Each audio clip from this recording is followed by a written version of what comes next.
You've written on your website that, quote, I prefer listening to talking, reading to socializing, and cozy chats to group settings. So I think this conversation on the podcast is going to be fun.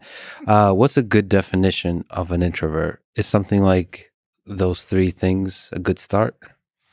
It is a good start in terms of how introverts experience day-to-day life. I think a good definition is one that some of your listeners will have heard many times before. The idea of where do you get your energy? And for some people, they get their energy more from quieter settings. And for other people, they get it more from being out there. So a good rule of thumb is to imagine that you're at a party that you're really enjoying and you've been there for about 2 hours or so, and it's with people you really like and it's in your favorite place. So it's all good. An extrovert in a setting like that is going to feel charged up and they're going to be looking for the after party. Mm-hmm. And an introvert, no matter how good a time they're having and how socially skilled they are, there's this moment where you just wish that you could teleport and be back at home. Yeah. And that the time before the start of the party to the time when that moment happens is different for different people. So the shorter that is, the more of an introvert you are. Is that kind of thing? The shorter the moment until you get to the place where you've got to teleport home. I've got to teleport home. Yeah. And then for extroverts, it's the opposite, right? They're going to feel, maybe they're working on, focused on producing a memo that's really intensely interesting to them. But if they're in that state of the solitary mode of really focusing, they might get stir crazy a lot faster than an introvert would. And so it doesn't have so much to do with what you're good at as how you get your energy. And so for an introvert, the source of energy is what? Silence, solitude. And for an extrovert, it's interaction with other people. What I'd really say is that, and this is neurobiological as well, is that it has to do with how your nervous system reacts to stimulation. So for an introvert, you're feeling in a great state of equilibrium when there are fewer inputs coming at you. So they could be social inputs, but that's why an introvert in general would rather hang out with one close friend at a time as opposed to, big party full of strangers, because that's just too many inputs for the nervous system. And for an extrovert, the nervous system needs more stimulants. So if they're not getting enough, they get that listless and sluggish feeling. So if you're just walking through the world, people listening to this, but in general, how do you know if you're an introvert? How do you empirically start to determine if you are, in large part, an introvert?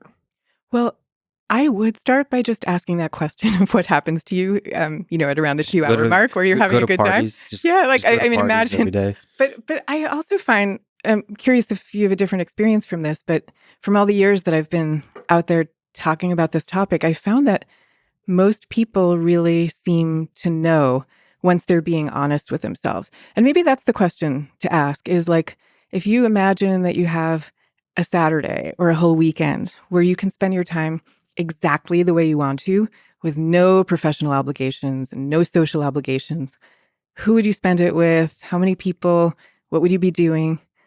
And what does that picture that you're painting start to look like? Yeah.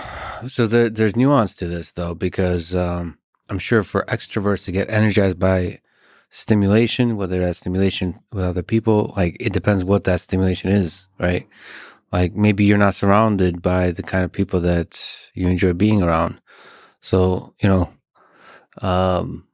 maybe that has to do less with some characteristics of your personality, more has to do with the fact what your environment is like. That's always kind of the question. Do you want to be alone because everybody around you is an asshole, or do you want to be alone because you get energized from being... Well, I would hold the variables constant, I guess, I would say. Keep the assholes constant and see. And then there's the other thing you kind of observe, that there's a lot of people that will say they get energized from being alone. People are exhausting to them or something like that. But at the same time, when you see them at a party, they seem like the life of the party. I know. And I hear from those people all the time. There's so many people like that. What would you classify them as exactly? Is it ultimately as the source of energy? Is it the most important thing? Or how the heck are they the life of the party? It's a bunch of different things, So first of all, just to say a big caveat to all of this is humans are just amazingly complex. So you can't Yeah. like explain every individual human through these parameters, even though I think the parameters are really valuable. But that person at the party, it could be that they're more of an ambivert. So they kind of are What's more in the that? middle of the spectrum. It basically means someone who's not extremely introverted or extremely extroverted. They're kind of in the middle. So maybe at a party, their more extroverted side comes out.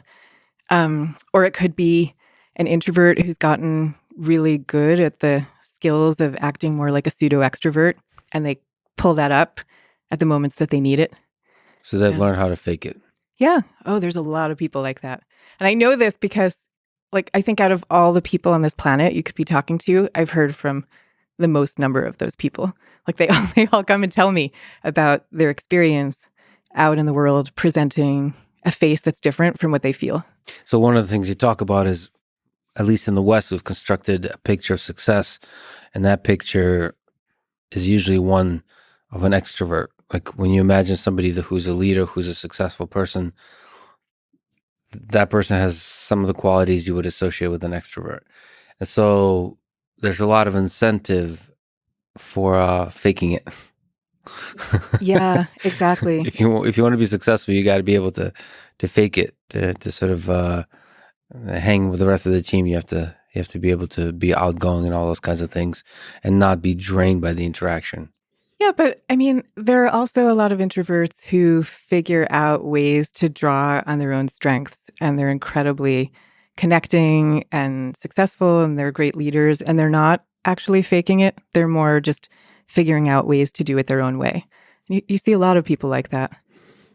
Is there advice? Is there lessons you can draw from that, from just observing how you can be an introvert and be in a leadership position?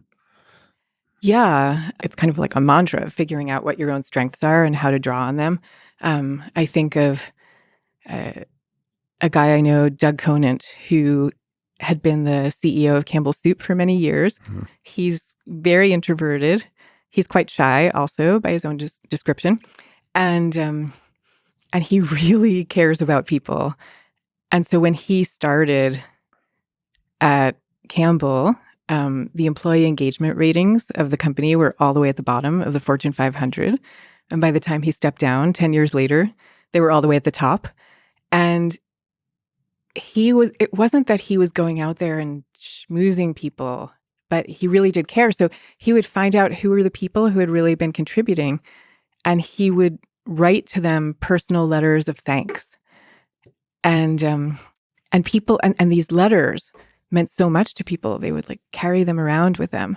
And during his time, the 10 years there, he wrote 30,000 of those letters. Oh, wow. So like that was his way of doing it. That was his way of drawing on his own strengths. And you know, like he did that together with, of course, you sometimes have to go outside your comfort zone, no matter who you are. So he was doing plenty of that too. Yeah. It's a kind of combination.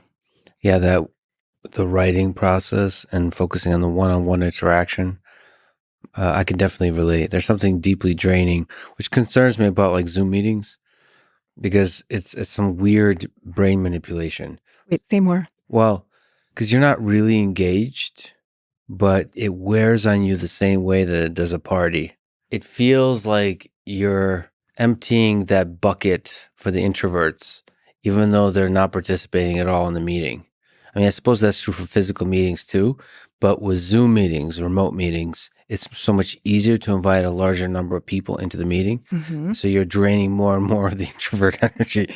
And I'm probably extrovert too, but the introvert definitely. It's interesting. I would love to understand that more, because there's more and more push towards remote work without, I think, a deep understanding of why these meetings are so draining on people. I just anecdotally have heard from that. But maybe that's because the managers, the people who arrange the meetings, are just not sufficiently yet aware of the draining nature of them, so that they pull in too many people, they schedule them too regularly, so they need to adjust, that kind of thing, probably.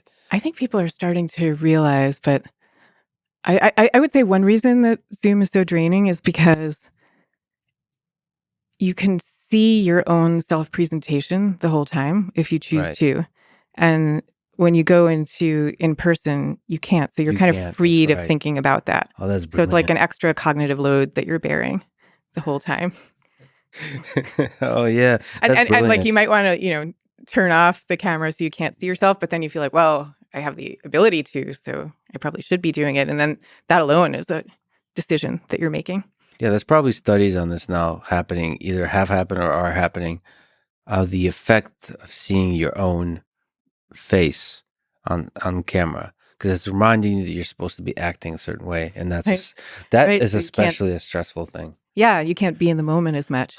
But I mean, for you, you make the decision to do all your podcast interviews in person, right? Yeah, And yeah, so, and that's even when it's very costly. If there's any kind of chemistry that contributes at all to the conversation, which I think most conversations have chemistry, even the boring work meetings, there's something there. Because yes, you're trying to solve a particular problem at this particular time, but underneath it, there's a team building that's happening. And honestly, people also have told me about this, why they enjoyed the Zoom meetings during the pandemic, is like they're lonely. yeah, yeah. Like it's annoying to have to sit and listen to folks talk about nothing and so on, but they tune in anyway, because it's kind of lonely to sit there by yourself. And that, I mean, there's a deep connection there when you're with other people, and that is especially true when they're in person, which is a huge concern for me, for like more and more offices from a capitalist perspective, realizing, hey, why are we why do we have these large office spaces? Why do we have to get people together? But I think in some deep sense we do. But then you also talk about that once we do, we want to protect the introverts. Like, you don't want the open space, which office space, which was a big fad for a while. I don't know where people stand on that at this point. Yeah, I think people are figuring it out in a post-pandemic context. But I mean, I know what you mean. So before I became a writer, I was a corporate lawyer for like 7 years.